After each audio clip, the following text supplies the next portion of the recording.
Another morning. I just love getting up early, watching the sun peek over those mountains, listening to the waves. Even though it's a lake, there's still movement, still hear the water. Just love it. It's really healing to the soul. I come outside in the mornings and just feel renewed. Walk around without my shoes on and enjoy some grass under my feet, and I just really appreciate the earth and nature.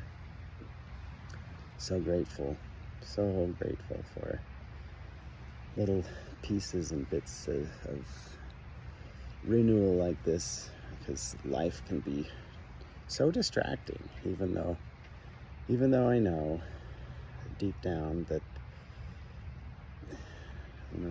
that death is just a transition to another part of existence, and I don't really fear death, but I want to make the most of this existence, this experience here.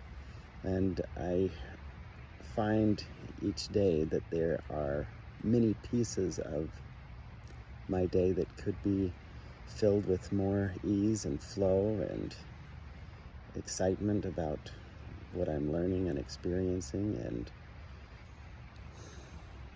and letting worries go. I could be happier, and I'm working toward that, and I am happier than I have been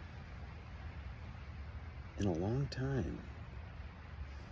But it's taken a lot of adjustment, and life keeps throwing different elements out there, and I'm grateful for that. I think gratitude is one of those things that I thought I was really good at, if you can be good at gratitude. But I'm realizing that I can be grateful for a lot more than I have been. I listened to people every day on YouTube. Not all day, because there's so many other things to do, but when I have a moment and I feel the need to get outside my head, if I'm getting wrapped up inside my head, which is easy to do, it's good to listen, and it helps me pull myself out. But yesterday there was kind of a confluence of two podcasts that I just was just so eye-opening for me, and I had to send myself I was driving in the car, and I had to get Siri to record something. The only way I could do it was sending myself a text message. But it worked, I think. But I was listening to David Bear. I enjoy him, and he was talking about responsibility, taking responsibility for everything in your life, and those that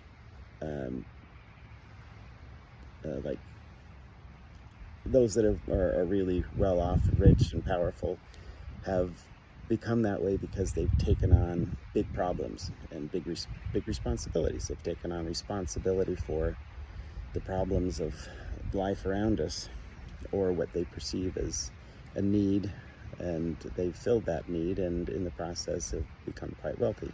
He said you can debate whether you like the way they've solved those problems or met needs and so on, but they've become quite successful because they've taken responsibility. So he made comparisons within his life and so on, and his business, and he's become quite successful in his own right. But it really struck a chord with me, because not that it was coming at the creating, that we create our own reality from a different angle, and really creating our own reality. And I first heard that from Esther Hicks, Abraham, channeling Abraham. I'm sure it was out there before that, maybe through Seth or something, some other channel. But at any rate, I mean, I guess if I'm sure it's been around forever. But for me, that's where I first heard about it. And creating our own reality is, when I've thought about it, and from what other people have said as well, it's come to understand that really we take responsibility for everything in our reality. Our reactions to things around us, and even the macro events and in the earth happening, that our relationship to them, our perception of them, our reaction to them shapes. Hi, Ling Ling. Did you come to join me? It shapes our reality. And then in the micro realm of our own life, are the things that happen day in and day out are directly impacted by our attitudes, our beliefs, and our actions.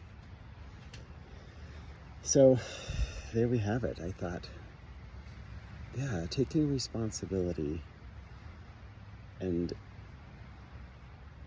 here's where the other element came through, this confluence that I was talking about. The Courtney from Divinely Aligned, she was a channel for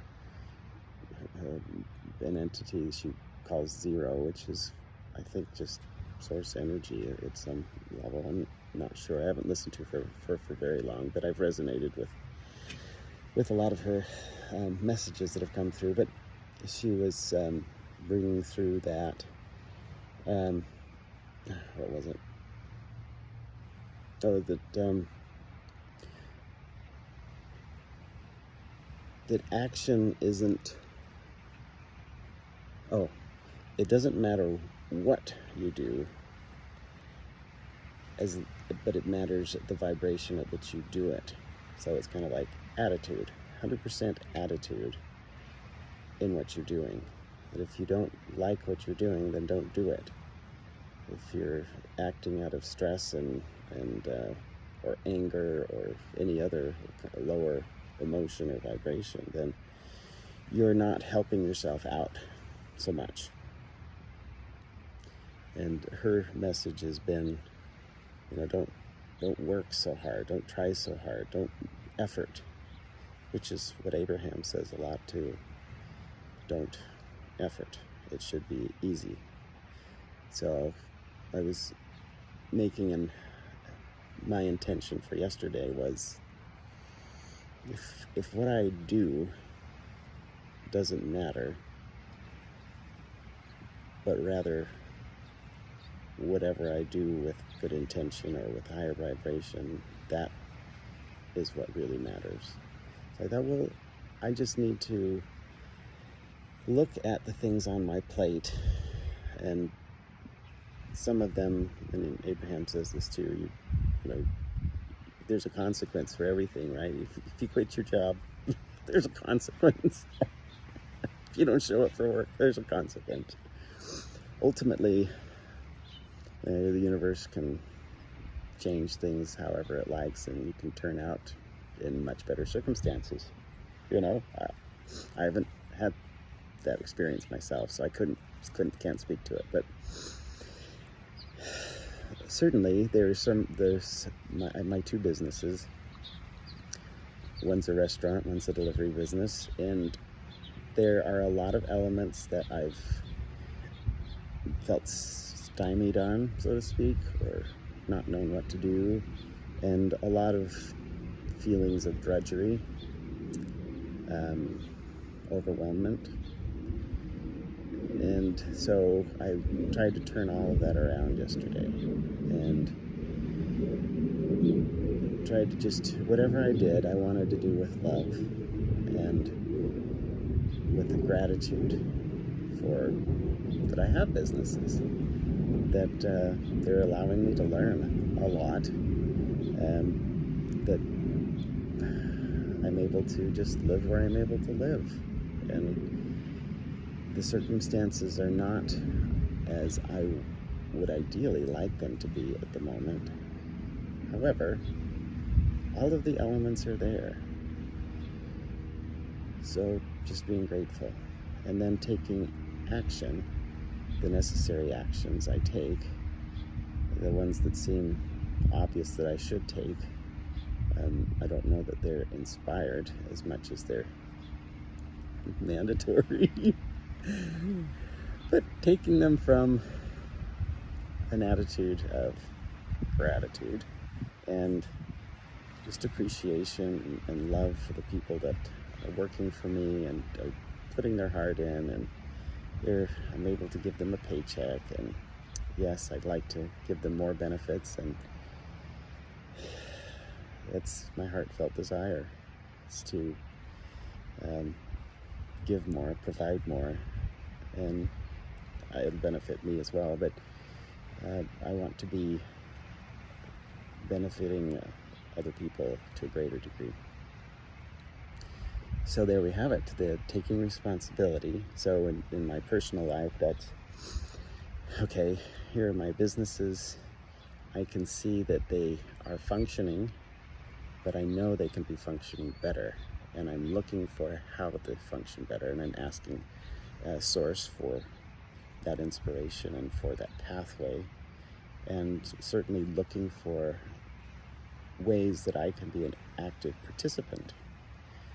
I know there's some things I can't fix by myself, and so I'm asking for those opportunities, for the synchronicities, and just situations that allow me to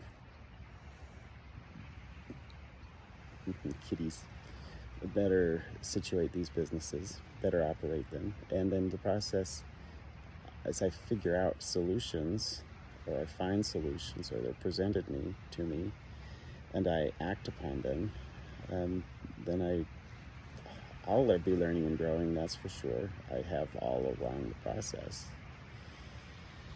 And I've seen improvements, but there's been a lot of resistance in the progress I've received and seen. So yeah, there's been a lot of resistance and reluctance and anxiety, fear. So those are the two things I've learned: taking responsibility and doing everything I do. Doesn't matter what I do. That thought is still one that I will probably grapple with for a while. Hopefully I'll understand that at some point. I'm sure I will. But doing everything with a higher vibration. And this morning I came out and on a patio surrounded by weeds, beautiful weeds, but still, nobody would call them ornamental grass or anything. They just kind of appeared. They're green, and I appreciate that. I've got a little patch of grass that's surrounded by them, and it makes for a very secluded an area. But the midges that fly around the lake here apparently, they don't bite, so that's a really good thing. But there can be a lot of them some weeks, and the spiders love it. So the spiders, if I didn't reclaim my own spaces, like the patio and my little patch of grass, they would be overrun by weeds and overrun by spiders and spider webs, and then just dust and debris. So that's normal. Keeping a house is that way. With my wife gone, I'm realizing just how much she just does on a daily basis to just kind of keep things running and looking well, and the laundry doesn't wash itself, and the floors don't clean themselves, the dishes don't clean themselves. You've got to put them in a clean them and put them in the dishwasher and unload the dishwasher and empty the garbages. And not that I haven't done any of those things, but not having a partner right there with me, I notice every element a lot more. And so taking responsibility, right? If you want certain things, there's some things that are just actions that are obvious. Abraham talks about that. The next logical step. I think that's what she said. Sometimes our actions should just be obvious. Yes, if I want this, this has to happen. That's what it has to happen. I need to take that step. So, yeah, that's kind of the way life works. Some things I just always knew worked that way, but it also, I'm finding, applies to some of the intangibles. Just as one of my religious leaders said years ago, that one of the most important things is just showing up. He liked people that just showed up, and then they could help out with things in one way or another, but the most important thing was just to show up. So I'm definitely showing up for life. Here I am, making the best decisions I can on a day-to-day basis.